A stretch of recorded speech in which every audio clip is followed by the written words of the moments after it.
Какой по счету? Третий раз мне, по-моему, да? По-моему, да. Третий, да? Вот именно направо. Да, вот это вот где-то. Расслабляй. Ну, Спокойно. Хорошо.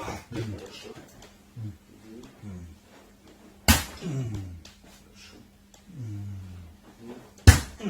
Молодец. Отлично. Расслабь.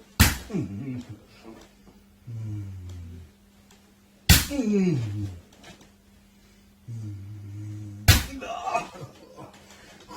Дальше, дальше.